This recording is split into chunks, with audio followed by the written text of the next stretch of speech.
through everything, but let's start from the beginning. How'd you get into this space? Well, when I was 17 years old, my Uncle Gary, who still lives to this day, introduced me to a concept called passive income. Okay. And I said, "Oh, Uncle, what's that?" Yeah. He said, "Something that you do one time, but you get paid over and over again." I'm like, "Why am I trying to go to college? I want to know how to do that." Gotcha. And so while I was in college, I began to look at business models that generated passive or residual income. One of them was real estate, because everybody and their mama actually had it, from Robert Kraft, Jerry Jones, all the billionaires actually had real estate in their portfolio. So I began buying real estate while I was in college. The first deal that I did, I made $3,500. And in college, that's big time. In college, Sure. you broke. For sure. College. For sure. Then I went from $3,500 to $10,000 to $26,000, and now $35 million worth of real estate. For me, business is always about solving someone's problem. Whenever you're buying a real estate transaction, the one thing I look at is, what's the pain point? Why you want to sell for? And typically, I like buying properties below wholesale. I never buy properties at retail. That didn't make sense to me at all, because I'm planning for the worst case scenario. Each and every deal that I actually acquire, I actually take home cash when I actually acquire it. Wow. Every single time.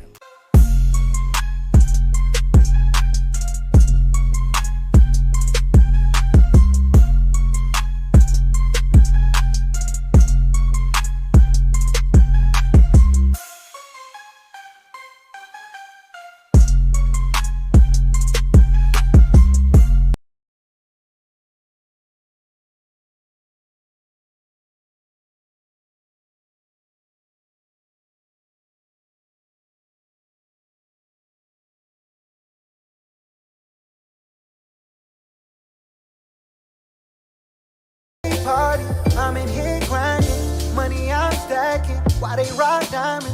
I can't relate to them, ain't my shit calming. I set a goal for me, 2 or 3 commas.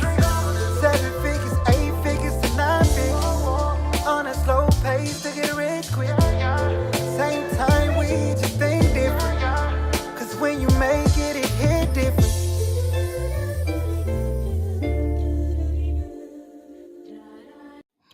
What it do, y'all? It's your partner Dale back in the saddle again for another edition of the Countermoves Podcast. Man, thank you so much for your time and for blessing me with your time, guys. It's been a very good week for your partner, and I hope this is going to be good for you as well. So if you could do me a favor, share, like, and subscribe. And I believe, guys, you're going to like what we talk about today. And I hope I actually add some value. All right, guys. Now, let's dive into our topic today, guys. As we all know, there was an election that actually happened last week. There's been a lot of transition going on, a lot of talk going on in the news concerning the presidential election between Donald Trump and Vice President Kamala Harris. And, of course, Trump won that election. And now what's happening is we're going through a transition period right now. And there's a lot of things going on, a lot of shuffling, driving going on. But I wanted to talk about a couple of things here. Is the one thing we're going to talk about, we're going to talk about, number one, the media response to Donald Trump actually winning. And y'all, they got very interesting, these responses. But also, we're going to talk about the strategy that both Kamala Harris used to try to win the presidency and the strategy that Donald Trump used that won him the presidency. You're going to begin to see the difference in strategies, guys, right? This is not just a political talk. This is a strategy business talk. And I think that a lot of the strategies that we're going to talk about is going to surprise you a lot, because it surprised me as I did this. So let's dive into this liberal response. This is after Donald Trump has won the election. I'm sorry, forgive me. The first one we're going to look at, guys, this is actual election night going on right now. Election night's going on, right? It's going to be election night. And we see, wait a minute, this is actually MSNBC. And it's not a long video, but we're going to respond to sections of the video. And guys, I want you to kind of see how it unpacked from the beginning of the election time and then to the end. And you'll see kind of the transition over from gleefulness to something else. All right. So let's dive into this real quickly and let's see how everything is going for them. Let's turn it up. Let's turn it up. Let's turn it up and let's go. All the doom scrolling, all the manic refreshing of polling averages, it has all been leading to this hour. And we know you have every choice in the world for where to spend tonight. So we're really grateful that you're spending it with us. And we hope you'll be with us through the duration. How's everybody doing? First time voting? Yes. How you feeling? Good. You guys doing okay too? Yes, we're doing great. Kamalala. I was going to ask who you're going to vote for, but I didn't need to. Kamalala. Because voice matters. First time voting? As you know, this is where the Harris campaign wants to drive up the numbers to sort of counteract that T in the middle of Pennsylvania to counteract the rural votes that the Trump campaign is expected to get. And so what you've seen in the last couple of weeks, if this is an audition for managing a complex organization like the United States, Kamala Harris has passed the audition flawlessly. This has been, in many ways, a perfect campaign. And what the campaign is talking about. Y'all, she said this was a perfect campaign. We gonna see. Here we go. About now is the granular get out the vote effort that you just don't see on the other side. On the other side, you're seeing Charlie Kirk going on Twitter this morning and begging people to vote. The last week has been a very good close for Kamala Harris, not a good close for Donald Trump. He hasn't been able to fill the rallies. He's addled. He has racist comedians opening. Whatever. It's been a trashy week for Donald Trump. It's been a very strong. As you can see, y'all, you see the gleefulness on MSNBC. And when they actually said that Kamala Harris is running a flawless campaign, I got to begin.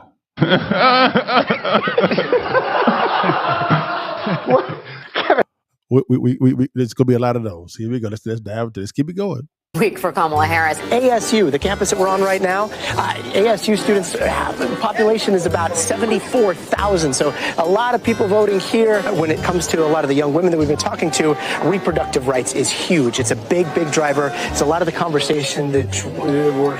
Uh-oh, y'all. You see that? You see that hat? You see the hat? You see the hat? This is why I'm hot. Yeah. This is why I'm hot. Yeah. This is why I'm hot. You saw the hat. You said that. Here we go. Let's keep it going. We've got about 10 now completed of those rural, heavily Trump counties. We're talking about places where he's going to get 70, 75, 80% of the vote.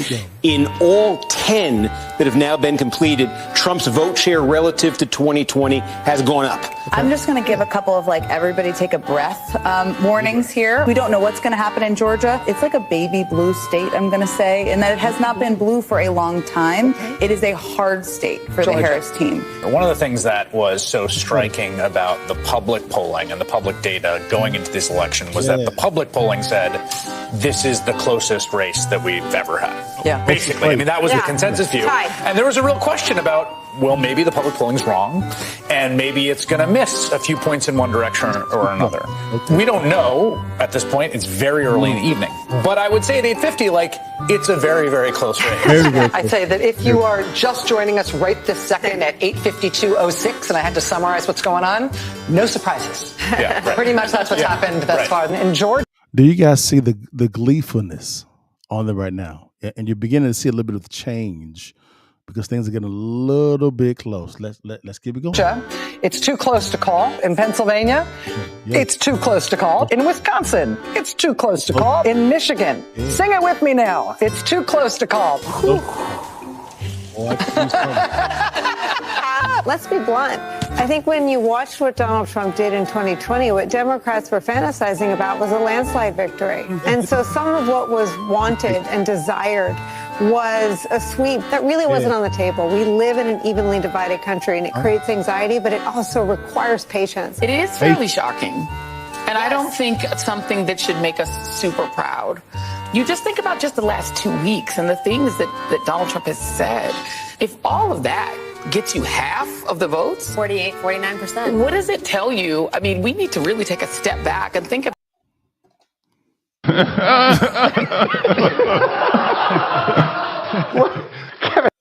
what does that say about us? I mean, blue wall, baby. There was always going to be a blue wall night. Some of the blue wall, y'all. Blue wall. What? Bro, what are you talking about, man? Yep. fantasies, right, of a landslide victory that would erase any doubt, that would eradicate, the threats. I think it's going to be a late night. The polls have accurately captured this dead heat. Ari, since you were last with us, I've got nothing to report. Well, the crowd here is still large, is still loud. but a little bit more subdued. And the word that I keep hearing is the idea that people here are nauseously optimistic, not just cautiously optimistic, but nauseously optimistic. The real focus now is on that blue wall in the Midwest. The blue wall, here we go. Here we go. They knew that this was going to be a long night and that it was going to be a real nail biter, and it appears that is exactly what we're looking at right now. We've been saying for weeks, says O'Malley Dillon, quote, that this race might not be called tonight. Those of you who were around in 2020 know this well. What we do know is this race is not going to come into focus until the early morning hours. Part of the objective of this email is to say to the people on the team, hang in there, guys. Like, it's not over. We're still getting votes in. We still need to keep talking to people, keep people in lines, tell your grandma it's going to be okay. We now have an NBC News call in the first one, Joy. North Carolina called for Donald Trump. Yep, and so it was, We now have all the vote in Luzerne County. Donald Trump is going to win this by a little bit more than 21 points. 4 years ago, it was 14. We also saw him make those gains in Lackawanna County right next door earlier tonight. Democrats wanted more of a Trump drop-off here. They don't get it in Lebanon County tonight. In 2020, Joe Biden won here by essentially 27 points. Sits at about 24.5. In Chester County, more significant drop-off for Harris from Biden. Next door in Montgomery County, Harris is now running a point behind where Joe Biden finished in this county. Biden won this by 4.5 points in 2020. Trump has now taken the lead in Bucks County. NBC News now projects that in the battleground state of Georgia in the presidential race, Donald Trump has prevailed. The Republican Party. Here we go. Will control the United States Senate. What you say? This is why I'm hot. Yeah. This is why I'm hot. This is why I'm hot. Let's keep it going, y'all. This is live from Howard University in Washington, D.C. We still have votes to count. We still have states that have not been called yet. Why does he sound like a bishop pastor from Virginia? He's like a southern bishop pastor. She's talking about we waiting. Just listen to all the pregnant pauses. Here we go. We will continue overnight to fight to make sure that every vote is counted. Thank you all.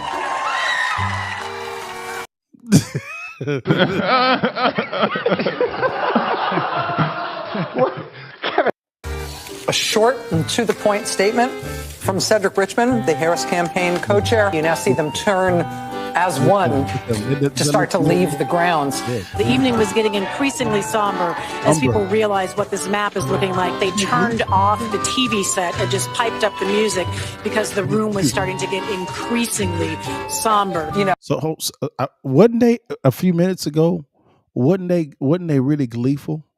I mean, wasn't they gleeful, y'all? Yeah, they were. Okay. We always knew it was going to be down to the blue wall, and the blue wall is still uncalled at this point.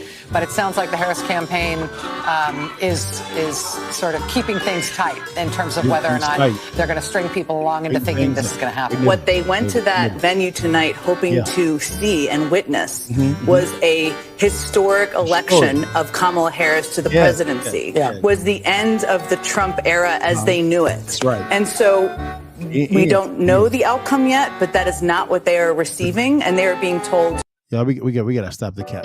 Cut it. We gotta cut this out, y'all. Come on, cut this out. Come on, y'all. Come on, man. Come on. Oh man, I'm back. Here we go. My fault. Here we go.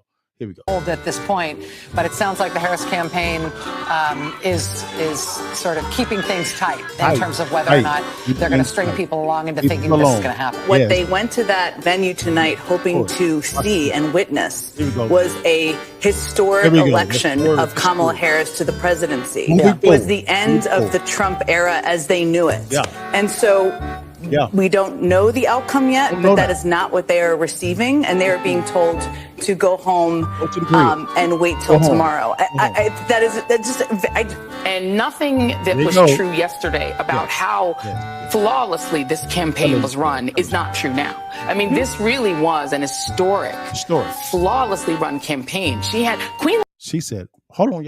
Let's keep. She said, flawless. Latifah never endorses anyone. When she came out and endorsed, she had everybody. Prominent celebrity voice. She had the Swifties. She had the Beehive. Like, you could not have run a better campaign. In Western Europe. We got it. Cut it. Cut this out. Cut this out.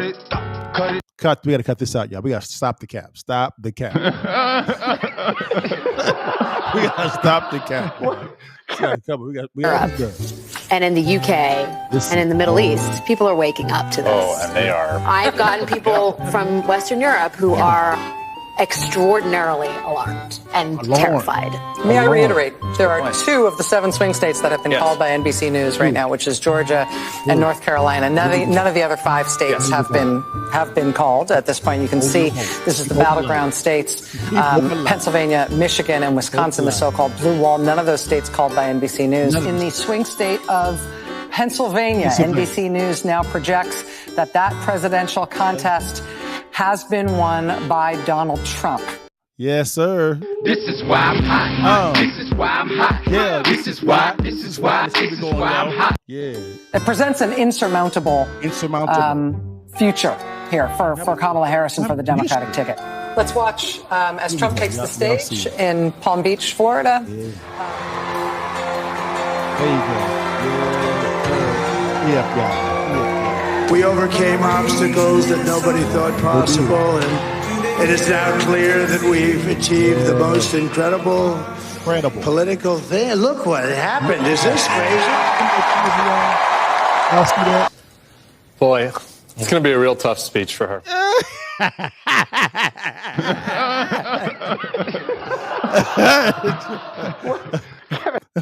Did you guys see the initial glee by MSNBC? The initial, they were gleeful, y'all. Gleeful. They were loving, like, yeah, this is it. This is gonna be historic, y'all. We had to do something. We had to cut that out. We had to cut it out. We had to cut it out, y'all. Now let's go to post the next day. The next day after Trump won, y'all. Let's go to what happens after he won. All right, let's see what actually happens here, y'all, and let's see how these individuals responded 24 hours after the announcement of he's the president. Here we go. The Fox News decision desk can now officially project that Donald Trump will become the 47th president of the United States. Voters express deep frustration with the Biden administration and former President Trump and the future President Trump overperformed in urban areas, particularly with men, proving that the strategy that they doubled and tripled down on over the course of the last few months absolutely succeeded and brought him back to the White House. Gotta play, y'all. Gotta play. This is why I'm hot. This is why I'm hot. This is why I'm hot. Strategy. Donald Trump has won the state of Wisconsin, which means he is the winner of this race and will return to the White House as this country's 47th president. And for so many of you watching right now, that news is, to say the least, a lot to digest. I understand that personally.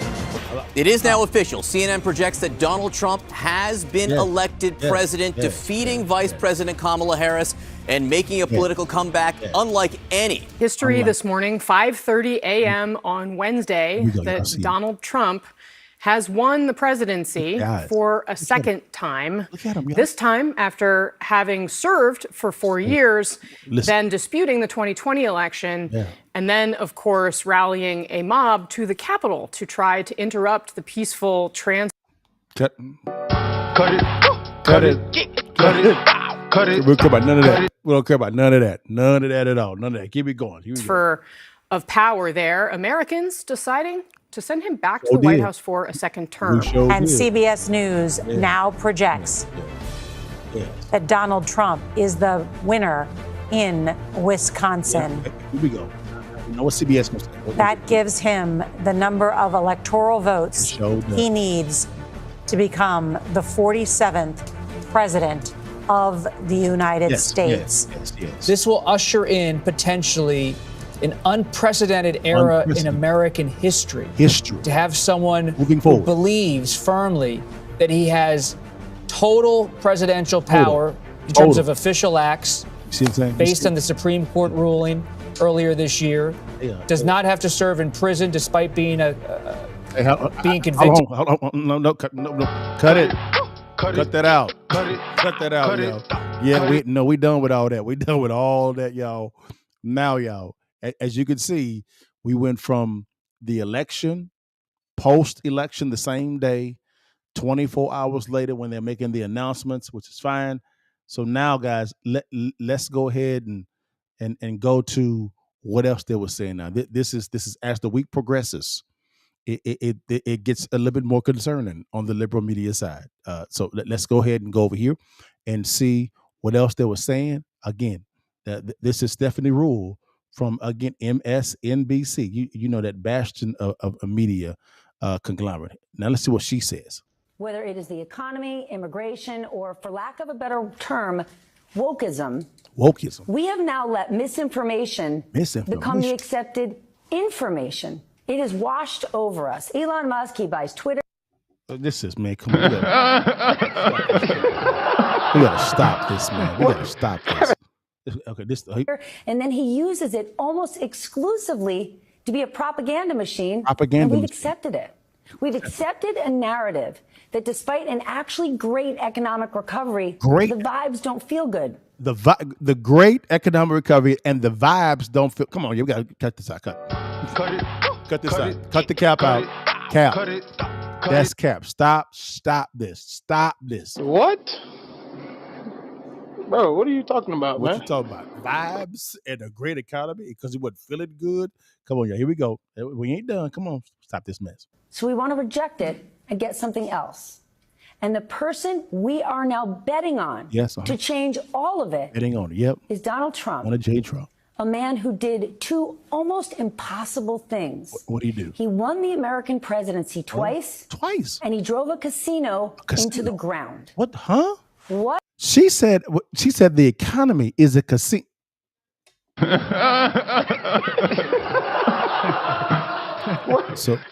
So the economy, guys, she said, is a casino, and Trump is going to run the casino into the ground. So she's saying how you paying more for everything is the casino, maybe for the house, but not for you as the consumer. No. What will the future hold now that America has just decided that we're going to F around and find out? Cut it out. Cut it out. Cut it out. Cut it out. Cap. That's cap. We gotta stop the cap. Stop the lying. Tell the truth. Now, guys, let's go over here and see exactly what's going on. Now we're gonna go over to our brother Stephen A. Smith. He chimed in about Trump winning the election again. All right, here we go. Let's see what he has to say concerning this. Let's see if he fares better than the MSNBC, CNN, CBS crowd. Maybe he does better. Let's see what he said. Let's go. She lost 31 states. He swept the swing states, the blue states. Got 312 electoral college votes. Yes. Ladies and gentlemen, excuse my language. That is an ass whipping. Yes, it is. Yes, it is. This is why I'm hot. Yeah. This is why I'm hot. Yeah. This is why I'm hot. My man, we love what you're saying. Let's keep it going. That is an ass whipping. Let's go. That is what that is. Yes, it is. There is no way around it, which means that there needs to be an autopsy done on a Democratic Party. Because you see, I'm not necessarily happy that Donald Trump win. Hold on, we got to play it again. Come on. Stop the cap. Stop the cap. We got to play it again. This is why I'm hot. Yes. This is why I'm hot. This is why I'm hot. Hey, the truth makes it hot for you. But I'm a gracious loser, and more importantly than anything else, I'm about what's in the best interest of the country. Yeah, I know. And if the country decidedly picked one candidate over another, we have no choice but to pay attention to that. This wasn't some close race to be debated. Sure wouldn't. They were projecting that Donald Trump was going to lose and potentially that the outcome wouldn't be decided for a minimum of 5 days and possibly as long as a week. Ladies and gentlemen, the results came in 5 hours.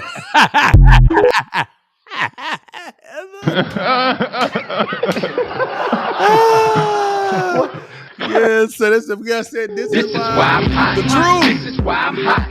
Hey. This is why I'm hot. This is why we have the truth. The truth makes you hot. Y'all, let's keep it going, y'all. Hey, again, now we had the first sign of a reasonable person. Stephen A. Smith, the greatest sportscaster in the history of mankind.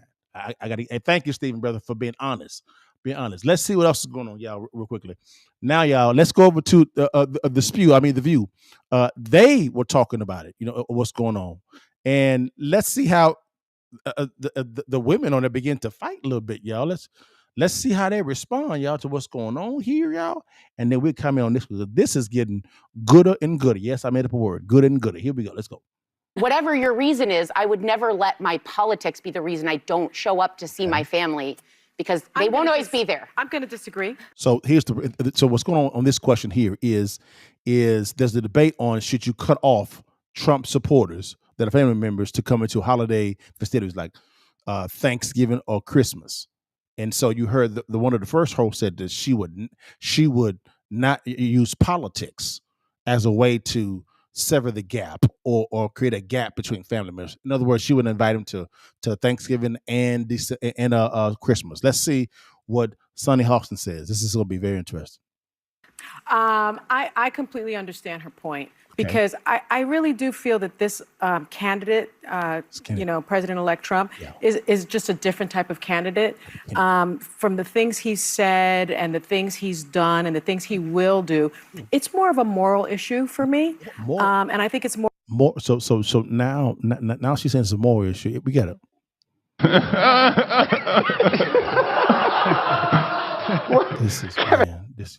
More of a moral issue for other people. We're just, I would say it was different when, let's say, Bush got elected. You may not have agreed with his policies, but you didn't feel like he was a deeply flawed person, deeply flawed by character, deeply flawed in morality. A lot of Dems called him deeply flawed and humanized him. But you got to admit, they're very different figures. I mean, you along with Milley and along with John Kelly warned us about how deeply flawed he was as a candidate. And so I think when people feel that someone voted not only against their families, but against them and against people that they loved, I think it's okay to take a beat. I don't like him to we got cut it. Cut this out. Cab, stop the cab.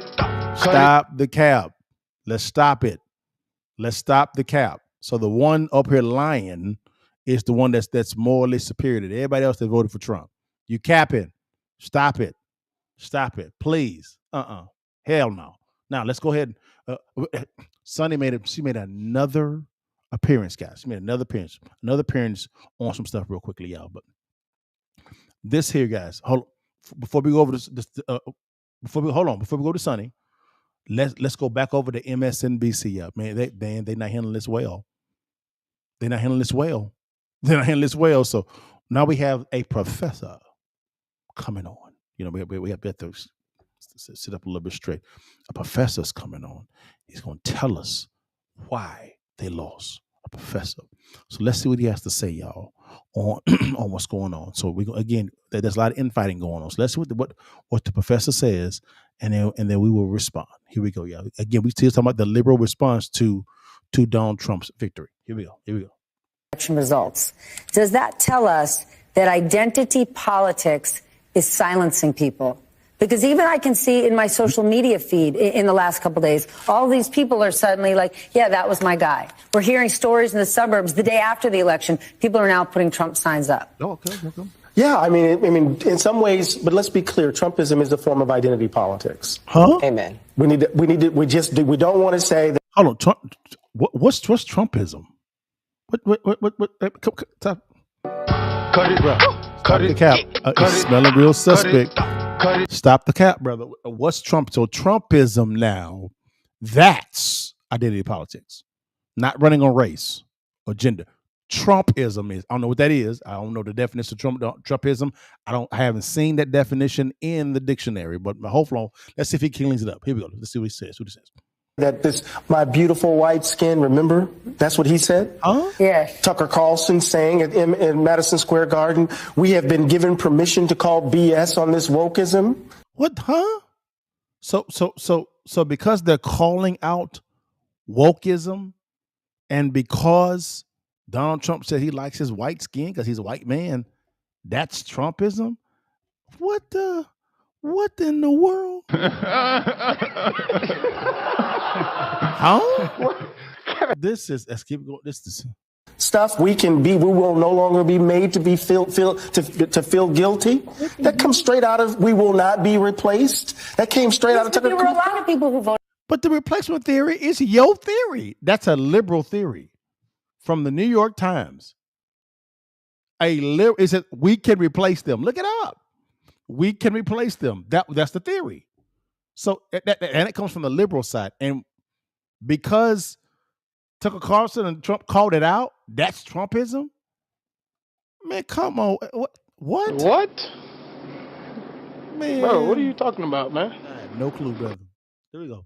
Voted for Donald Trump, who didn't listen to the rally and who don't know who Tucker Carlson is, but who are super unhappy about inflation, that they can't afford their lives, and they voted for him. And they're not buying into fascism. I get that, but I think they have an idea, though, that whenever the incoherence of the country comes into full view, the tricky magic of falling into place, falling behind a notion of whiteness that could hold off all the reason why all hell is breaking loose economically, right, is because big government is putting its thumb on the scale and redistributing resources from deserving people to undeserving people, right? So there's this sense, right?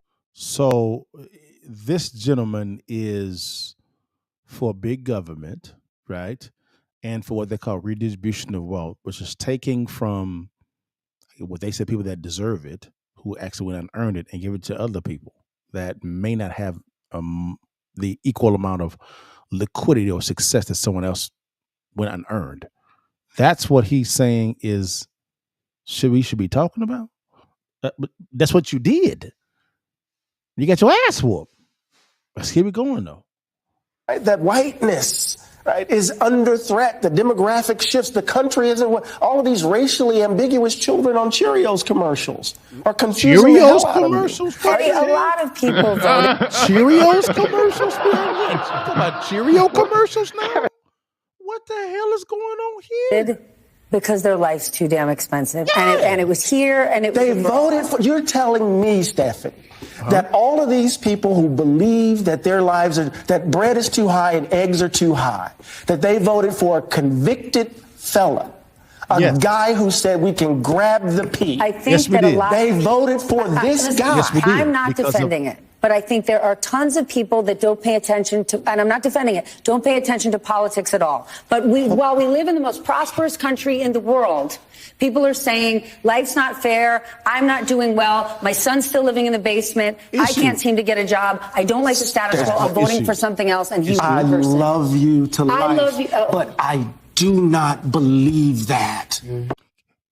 I want you to hear what this man just said. This is a professor at a university that my daughters would never go to, ever. This dude, she just listed out issues that people have communicated that are concerns to them under the current presidency of Joe Biden and Kamala Harris. Those are issues, and she's saying people voted because of the issues. This dumb guy said he does not believe that. So y'all, I am. He doesn't believe it at all. What the? What the world is? What's going on here? Let's continue because this is some buffoonery. I cannot believe that. Right there, he cannot. I want y'all to see, guys, what is teaching your kids at the university level. He cannot believe it. So reality slaps this man in the face, right? He had one of his colleagues tell him why people voted that way based on the polling and the actual election itself. He says he cannot and will not believe this. This guy, and I'm supposed to listen to this buffoon? Man, the world is going on here? And the reason I think you believe it is because you don't want to believe that that's what's really motivating them. So people telling you the reasoning why they're voting for Donald Trump, you can't believe that because you have in your mind a identity politics foundation that you have supplanted your whole ideology, probably because your ass getting paid some money for this, right? Real talk. So reality slaps your ass in the face, and you don't want to believe reality. This dude should not be on TV. Why is he a professor? I'm confused. What university is he at? It's always the case. People don't want to believe what the country actually is. He one of them social justice warriors. There it is. He's one of them SJWs. He's one of those critical race theory guys. That's what he is.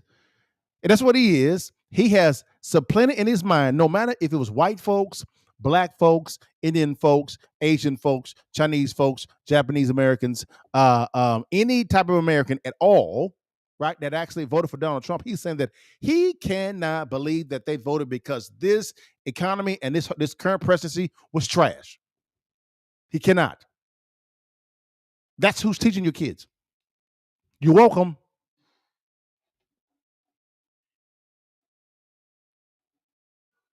Too high and eggs are too high. That they voted for a convicted felon. I'm sorry about that. A guy who the most prosperous country in the world. Job. I don't like the stat. And the reason I think you believe it is because you don't want to believe that that's what's really motivating them. It's trash. It's always the case. People don't want to believe what the country actually is. Because if they believe it, they're going to have to confront what's in them. He's at Princeton University. There you go, Princeton University. Don't send your kids to Princeton. If this is the standard, don't go there. Don't go there. Not at all. This guy is so delusional in la la land that he cannot believe reality when every so-called race and gender based on their ideology said, no, player, we're gonna vote for this convicted felon. Yeah, we are. Yes, sir, we are. Yep, because of these issues here. And he says, I can't believe it. Why is he still a professor? Why does MSNBC have him on TV? He needs to go. This is dumbassness. Let's keep it going. We're not done. I don't believe that. They voted for a crook. A person who they know is stealing from just doing everything to undermine the so-called country that they love. So hold on. Let me get this straight. Okay, let me get this straight. All right. So you're saying that Donald Trump is a crook. So that means as a professor, let's look up what a crook is. He steals. So tell me who's the only president that has went into office and their net worth went down. What president was that? It wasn't Barack Obama. It wasn't Bill Clinton. It wasn't Joe Biden. Not Ronald Reagan. Not George H.W. Bush. Not Jimmy Carter. Not even Nixon. It was Donald Trump. And he didn't take no salary from the government. He gave his salary away. But he's the crook. He's the crook, though. This is a professor, y'all. I'm trying to tell y'all, man, don't send your kids to Princeton if this is the standard. You better begin to vet these universities. Straight trash. Keep it going, guys. And then they're telling us the BS that it's economics. We know that's not true. Trash. We know it's not true. And we got to raise our kids in this shit. Oops. You're allowed. No, see, and do you see? This is what I call, guys. Hold on. This is what I call, guys. Come back to me for a second. Man, I gotta go in here real fast. This is what I call, guys, real quickly. Someone earning a check. Yes, sir. He had to say all that man and earn a check. He said, do not believe what you are feeling, paying, and seeing. Believe what I tell you. And this is a degreed professor at Princeton. Princeton, a quick word of advice.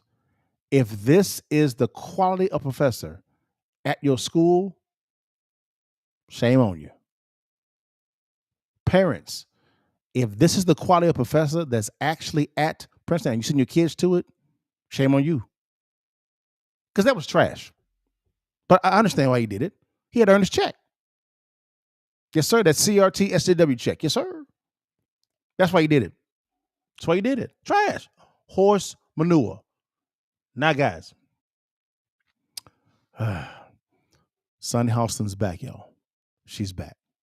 Our girl is back. She wants to comment on her conversation that she had with Vice President Kamala Harris. Because she's a bastion of wisdom.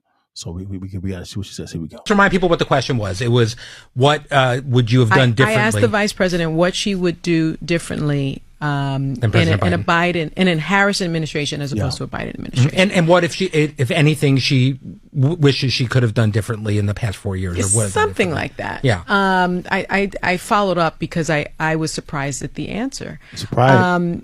Look, I think it wasn't so much about the question, but it was really more about the answer. Not a thing comes to mind. Not a thing comes to mind. Yes. And that's why I followed up with, is there anything that you would do differently? Yeah. And the reason I followed up is because, that wasn't a gotcha question. No, that was a layup, really.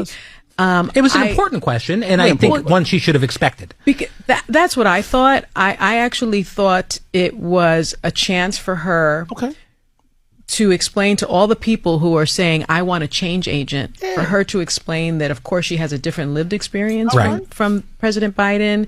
But they did have one of the most successful administrations in our country. That's the tricky part. And I thought she would then say, I would build on really? Yeah. I was finna let her make it. I was finna let her make it. I was finna play the anthem, but I got it. This is cut the cap. Cut the cap, y'all. We gotta stop this cap. We gotta stop lying. Now, guys, we're not done, y'all. We're not done, man. I mean, it was a lot of people that was auditioning for this one, y'all. A lot of people that was auditioning for this one. So now, guys, we have to go to, man, he's you may know him very well, guys. He is the minority leader of the Senate. I'm sorry, forgive me, the House. This is Hakeem Jeffries. Be honest with you, Hakeem Jeffries. He's really the leader of the Democrat Party outside of Joe Biden, right? And Pelosi, right? So let's see what he has to say about the laws. All right, here we go. It sounds like you're still processing, but were you stunned last Tuesday night? I'm just curious. I know lessons learned and all of that, but were you stunned by what happened last? Well, we knew going into the election, as Vice President Harris repeatedly stated, including at the convention, this is close, and it's going to be close. It wasn't close all the way through. Close, right? I think at the end of the day, the popular vote will be close. I think it was, an electoral college outcome that most people on the Democratic side didn't. Yep, we got.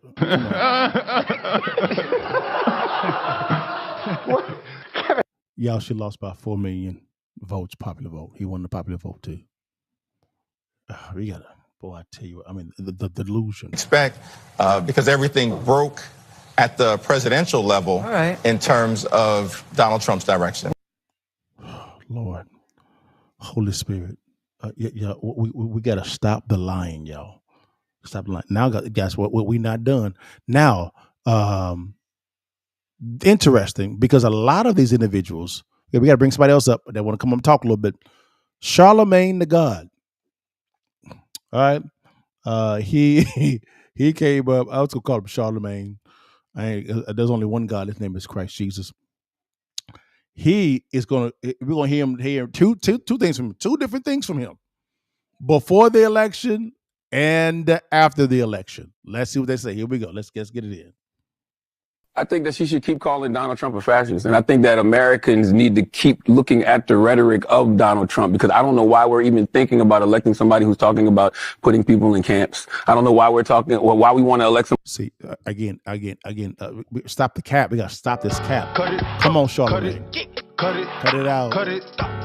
Cut it out, man. Stop the cap.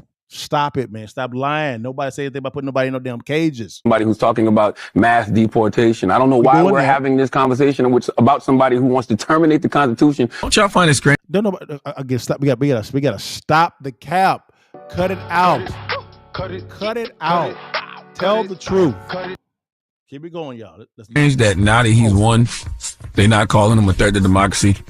They're not calling him a fascist. I mean, damn, on Monday. They're not calling him anything. They can. On Monday, they was just calling him that. I would think that, if you really believe that, then somebody's speech would be about how America effed up and how things are about to be really bad. He's the most powerful man in the world now. It just makes you wonder how much of it did they really believe, or how much of it was just. You know what, Charlamagne? Whatever. I gotta get it to you. Hey, this is why I'm hot. This is why I'm hot. This is why. This is why. This is why I'm hot. When you give me the truth, I gotta shout you out. So, Charlamagne, brother, hey man, you started off real terrible, but then you finished strong, brother, with the truth, man, with the truth.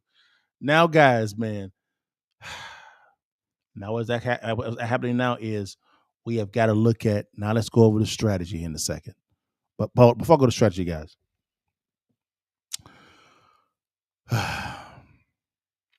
Liberal media. If you do not begin to look yourself in the mirror, this is going to become very common. There's a reason why MSNBC is up for sale. So is CNN. They're trying to get someone to buy those media outlets because the viewership is going down so much.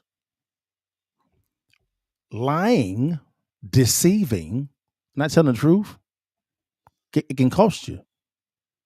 Put down the SJW flag and the CRT flag and give us the truth. That's it. I don't need you telling me what I need to do. That's Barack Obama, anybody. We understood what was going on. We understood the assignment. It's very simple to do. Vote for the better candidate. And to be honest with you guys, from what Charlamagne just said, to be honest with that latter part of it, if you're so bad, why do you have Joe Biden shaking his hand and inviting him in and everything as well? Because you said he was a threat to democracy, but now he's not. Again, just tell us the truth. We don't need nothing else but the truth, guys. Just give us the dang truth. It's real simple. It's not hard, guys. Don't you worry about it. Fixes and flips first, or were they now it sounds like you're more buying whole? Okay, so you're wholesaling first. Okay, because I was broke. I had no credit, I had no money, so I had to get some money coming in. So I learned how to do wholesale. And you were doing wholesaling at the good time too. 2000. When it wasn't so saturated. I kind of saw the debacle coming. Okay, it didn't make any sense. I was like, wait a minute, how can you lend out to retail buyers 99.7%? Yeah, just a little bit of a down tick. It's insolvent. And you got to remember, in some states, because I lived in Florida at the time, you could have loan to value above 100% of your property. Right. The first property that I bought, it was 110%. We left the bank with like $30,000. Yes. Yeah. Yes. It was amazing to me. I was like, why am I not doing this all the time? But then clearly 08, 09 let me know why people shouldn't have been doing that all the time. 08, 09, that's why I made a lion's share of my money. Wow. Okay. Actually running from the cows, I was running to it. Of course. Because I saw it was coming. Okay. A lot of my business colleagues back then were buying flippers. Yeah. I didn't think it was wise for me to share 50% of my profit with Uncle Sam. He didn't do no work. Okay. So why would I give him free money? Of course. Okay, how can I make sure I'm still legal, but keep the lion's share of the cash flow? Of course. So I began studying the tax code with my accountants and CPAs, and I said, okay, I'm going to buy a whole lot of properties. Now watch this. I actually buy a lot of properties. I take home money when I actually acquire it. Every single time. Okay, you need to break that down just a little bit.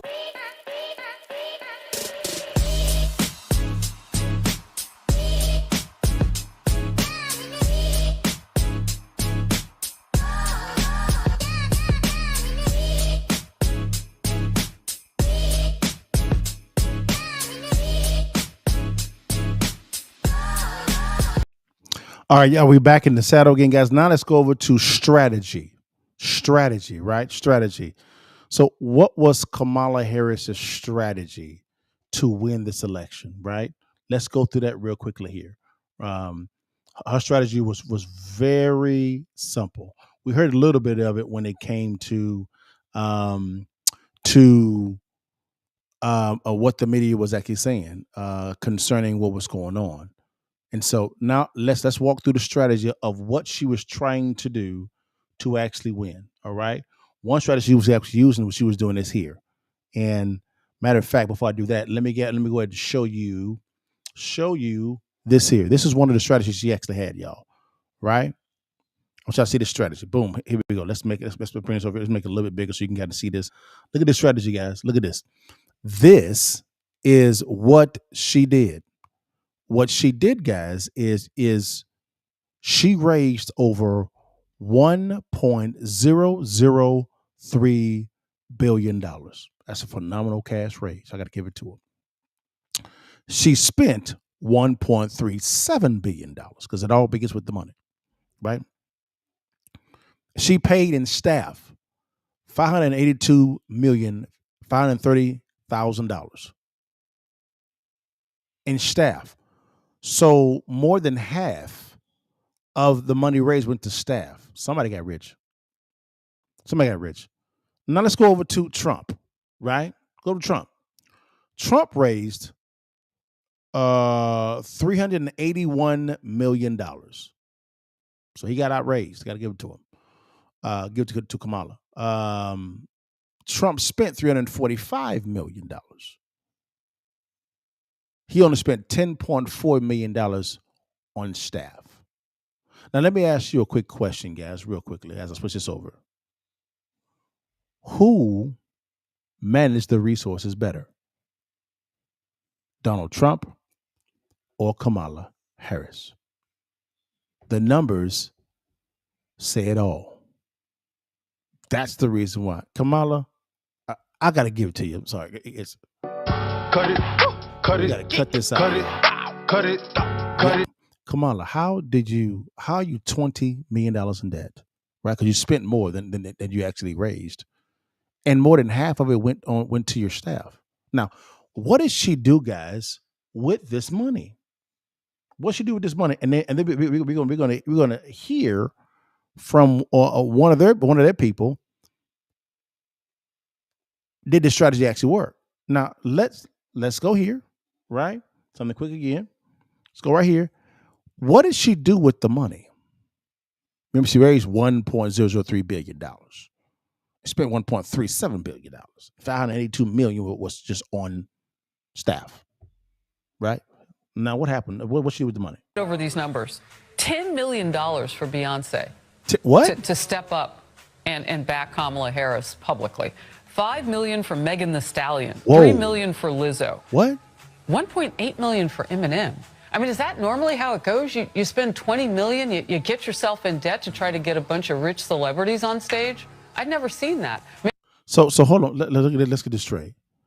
So out of that $582 million, right, was going to staff. The rest of that delta there went to paying people to like you and to endorse you. $10 million to Beyonce. $5 million to Megan Thee Stallion. $3 million to Lizzo. I think $1.3 million to Eminem. So those were not genuine endorsements at all. They were paid for. How much did they pay Cardi B? Did she get a check?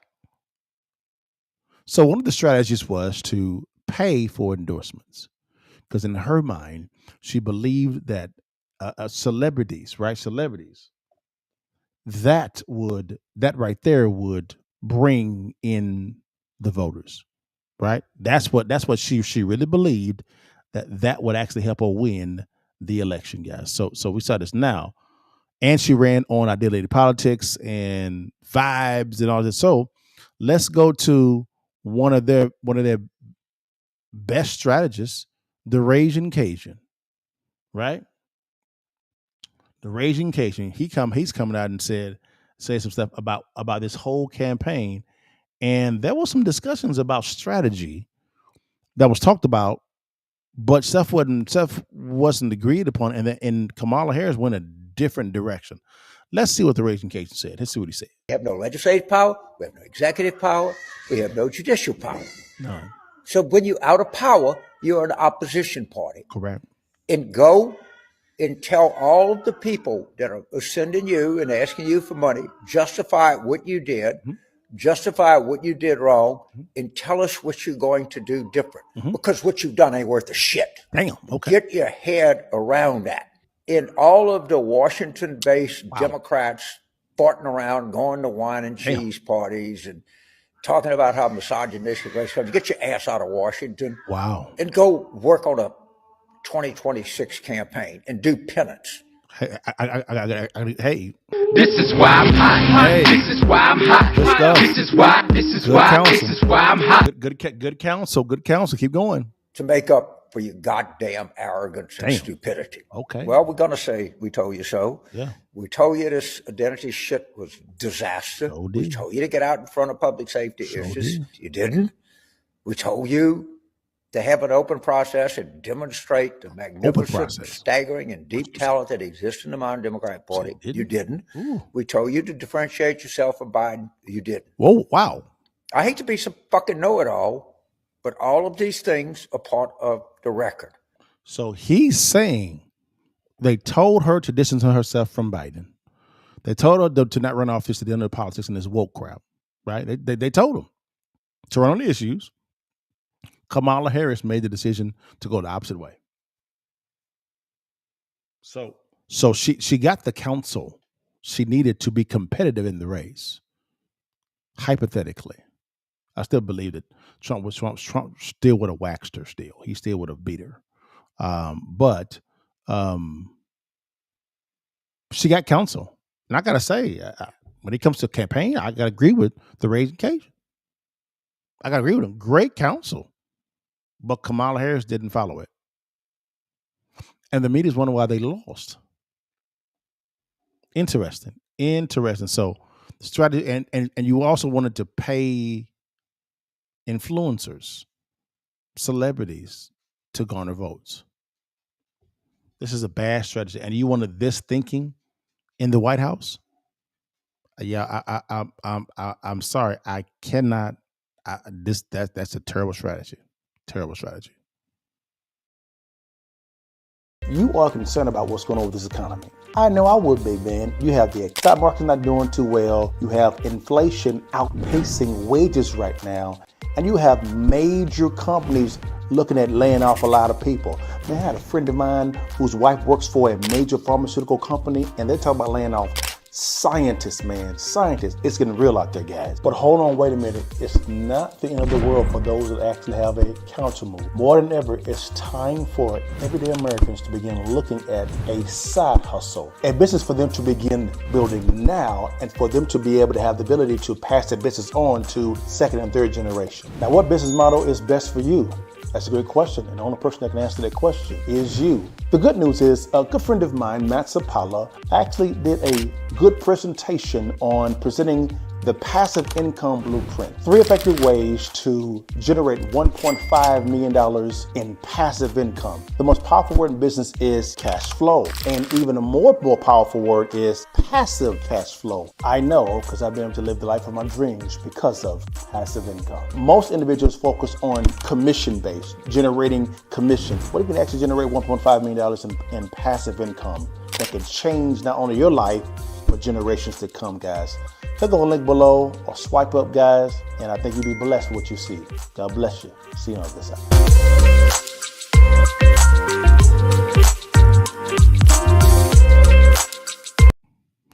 All right, guys, let's now go over to real quickly here. Let me get this off the screen real fast. My bad, guys.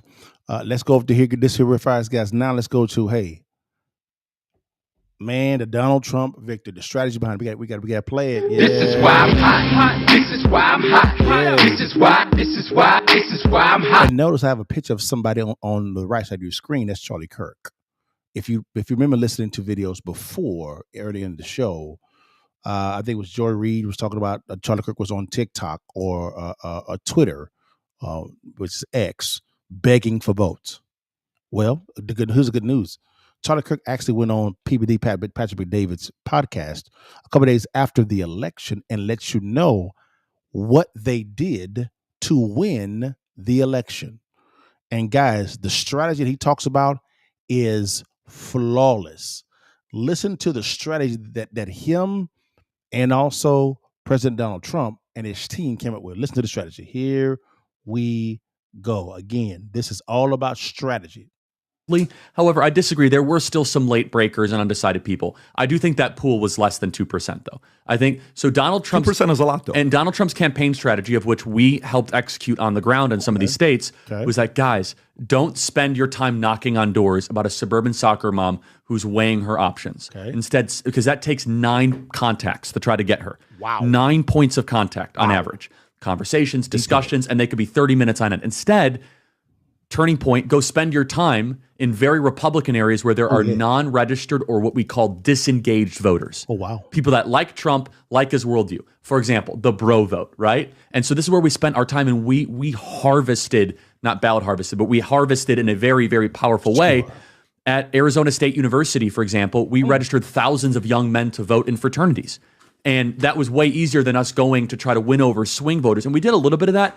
But generally, the Trump campaign was brilliant because they threw the Republican consultant playbook out. The Republican consultant playbook was spend all your time on the middle, on those like middle 15% swing voters and go all in. Trump campaign said, listen to that. So there were two conflicting or two contrary strategies there. You had the Republican consultant strategy, right? And then you had the Donald Trump / Charlie Kirk strategy. And you begin to see how they conflict. Now, watch what Donald Trump's campaign actually said to that Republican strategy. Why don't we just make our base bigger? Oh, wow. Why don't we just make the people who love us the most? And so what they looked at was demographics. And they realized if we can make the electorate 3% more masculine and by the way, they were so smart to do this. This is Susie. Listen to these numbers. They understand how many contacts it takes for door knockers. They understand how to grow their audience. They understood to when it comes to a masculine audience, how much they need to grow up. Listen to the detail in these numbers. Strategy was the key here. This is Susie and James Blair and La Savita. And they were so smart because they said, wait a second, what is more important than race? Wow. Whether or not you're a man or a woman actually dictates your political affiliation far more of a correlation than your race. So they de-emphasized racial politics and they emphasized more of a masculine machismo approach. Oh, wow. And boy, did it work. And not only did it work, you're running up against a woman, so it's easier to kind of make that argument. Sure. And so I don't mean to monopolize the time. But this is really interesting. Keep going. And so what the Trump campaign then did, the Republican consultant playbook that Karl Rove basically authored was everything is about high propensity. So there's two types of voters, high propensity and low propensity voters. A high propensity voter is typically college educated, lives in the suburbs. You know, they watch Chris, they watch CNN, they have an income over $100,000 a year, they have 2 kids and a picket fence, and they go to soccer games and they don't commit crimes. You know, that type of demo, right? High propensity voters is where the Republican Party has always been focused. Okay, but Trump came in and he said, no, we're going to focus on low propensity voters. Whoa. The welder, the electrician, the carpenter, the police officer, or the person that's just not registered to vote. Where I thought that Donald Trump was going to win, and I wasn't as confident as anybody else, okay, was when I started to see the voter registration surge across the country. In the summer before, this last summer, new people that were registering to vote were registering at a clip 3-1 versus Democrat. Wow. In Pennsylvania, for the first time ever, in Pennsylvania, for the first time ever, we had every county in Pennsylvania, we were out registering Democrats for the first time ever. Whoa. Now, mind you, what Josh Shapiro did as governor of Pennsylvania is he put in a thing called motor voter, which means you automatically get registered to vote. They thought that was going to help Democrats. When you get your license. When you get your driver's license. Whoa. It helped Republicans because of think about who's not registered to vote. It's typically lower propensity voters and PBD. Here's the kicker. They used the strategy, the Democrat strategy against them. This is brilliant. Where do these people get their information? Lower propensity voters get information on TikTok. They're not watching CNN. They're not sitting. You know why? These folks are darn tired by the time they get home. They're not turning on cable news. They're watching NFL football games. Wow. They're the ones that are not going to be able to quote to you, Marbury. They're not, by the way. It's also this. Yeah, it's also the phone. So what Donald Trump campaign did is they hacked the 2024 election, not in a way that people would think, where they said, wait a second, everyone has a supercomputer in the right-hand pocket. Why are we worried about what CNN is saying or MSNBC is saying? Why don't we win the information war? And then finally, the kicker, they said, why don't we go on the most ambitious, over-the-top, low-propensity voter communication strategy on Theo Von, Joe Rogan, Nelk Boys, Logan Paul, influencer strategies, right? And so what they said is there's this whole reservoir. Freaking brilliant. And the final kicker, my mandate at Turning Point was very simple. Charlie, turn Trump supporters. Wow, guys. That right there, that strategy, the strategy for them to use the Democrat playbook against them by going after low propensity voters, right, to expand their voter base, which is contrary to the Republican consultant playbook, which is authored by Karl Rove, as he said, right? And they just grew their base, right? And they understood that voters were not looking at MSNBC or CNN or CBS or ABC, none of the legacy media outlets. They were getting their news from TikTok. This strategy even outperformed the strategy that Kamala Harris actually had when it came to paying for influencers on TikTok. The strategy, and they used the get out to vote strategy that the Democrats do masterfully, right? And outperformed them. This was an amazing strategy. They knew the numbers, the demographic numbers, how much they needed to grow to win the election, and they executed it flawlessly. Man, I got to give it to you. Yes, sir. This is why I'm hot. Yeah. This is why I'm hot. This is why I'm hot. Now I see the reason why. Now, let me show this to you again. Now I see the reason why Kamala Harris, I want to show you guys this again one last time, guys, real quickly. Now I see the reason why this makes so much sense now, right? Look at this again, guys. Look at how it was spent. She outraged Trump. She outspent Trump. And she also paid her staff more money, which is probably a lot of consultants, right? Look at this, guys.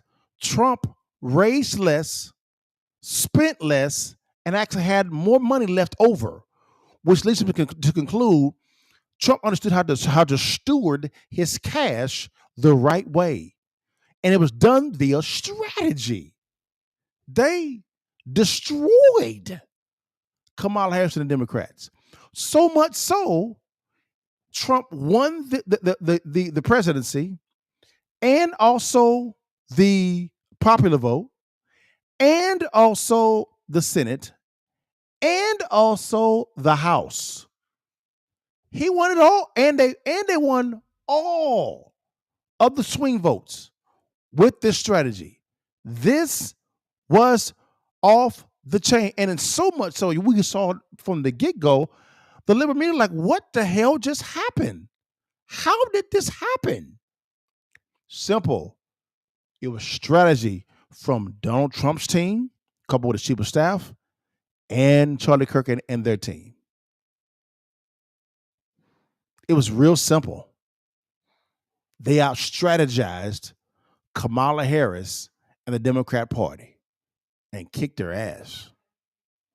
They really did. Here are my thoughts on Trump being elected. This all comes down to strategy. All strategy. That's all it is. That's all it is.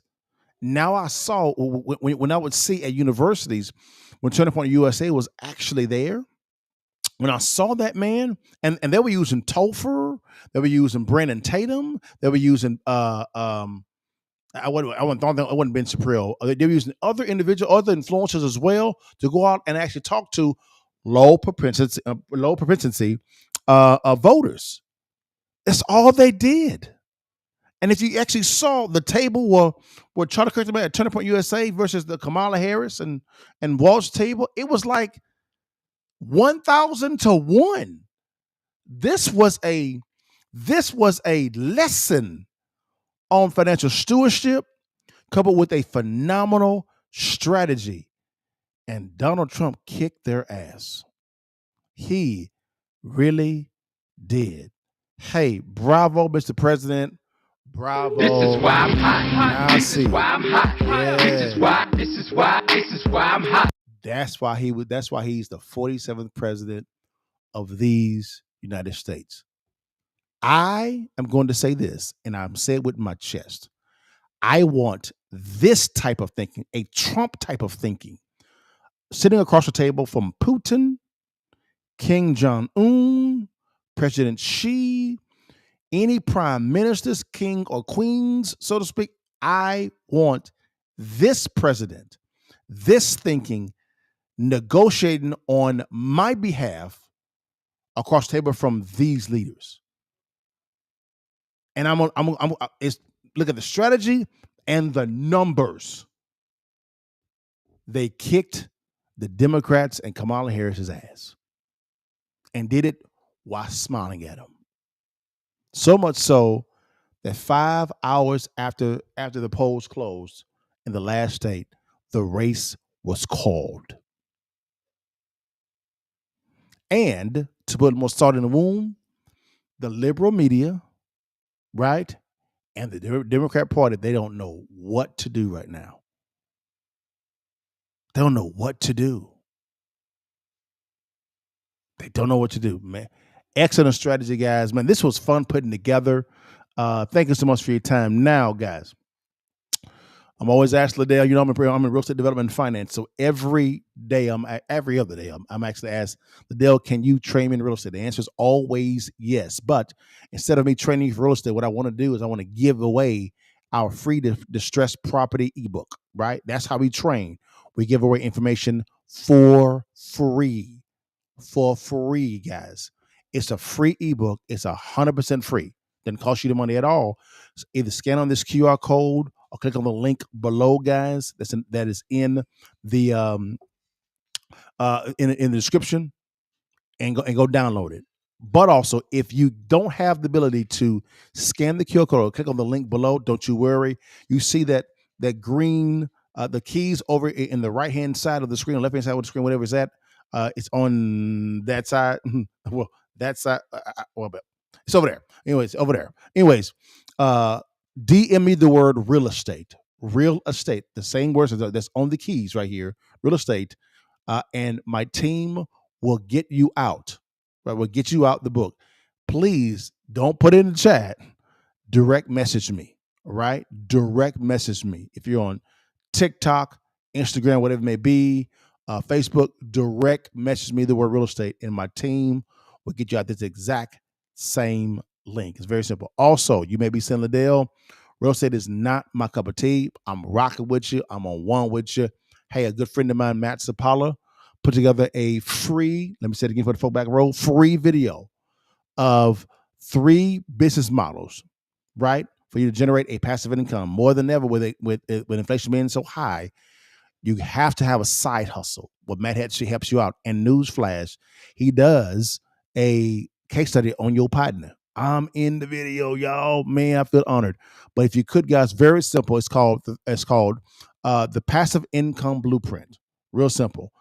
If you could, guys, either click on the link below, or you can scan on this QR code right here to go to the free video. It's completely free. I don't want nothing from you at all. If you're not in an area to where you can scan on this QR code or click on the link, don't you worry, your partner got you. You see the word passive income at the bottom right-hand side or left side of the screen. Direct message me the word, not in the chat. Direct message me the word passive income, and my team will get you out this exact same link. Not hard at all, guys. Real simple, guys. Also, man, don't you see me looking better than you every single time. We got our own merch, baby. We call it the I Got That Bag University merch, baby. Hey, we have a saying. Your diploma is the check, the bag. So, hey, go get that bag and wear this with pride. You see me, man. Let me take this up real fast. You see me here. I got it on. I got that. You see it. You see it. I Got That Bag University is right there. You can get this exact same thing if you click on the link below or scan on the QR code, guys, for our merch. It's real simple, guys. All right. Well, guys, man, I hope I actually added some value for you. This was really fun putting together, man. This is fun. But if you really want to understand how to really run a business, right, or if you're running for public office, man, re-listen to this again. Listen to the section talking about the Trump strategy, guys. Well, guys, thank you so much for your time. You know how I leave every single time. Before you leave, while you can, baby. You see that thing, baby. Take that damn picture and give it to your mom and them and holler at your partner. God bless you guys. See you next time. All right, y'all. Peace.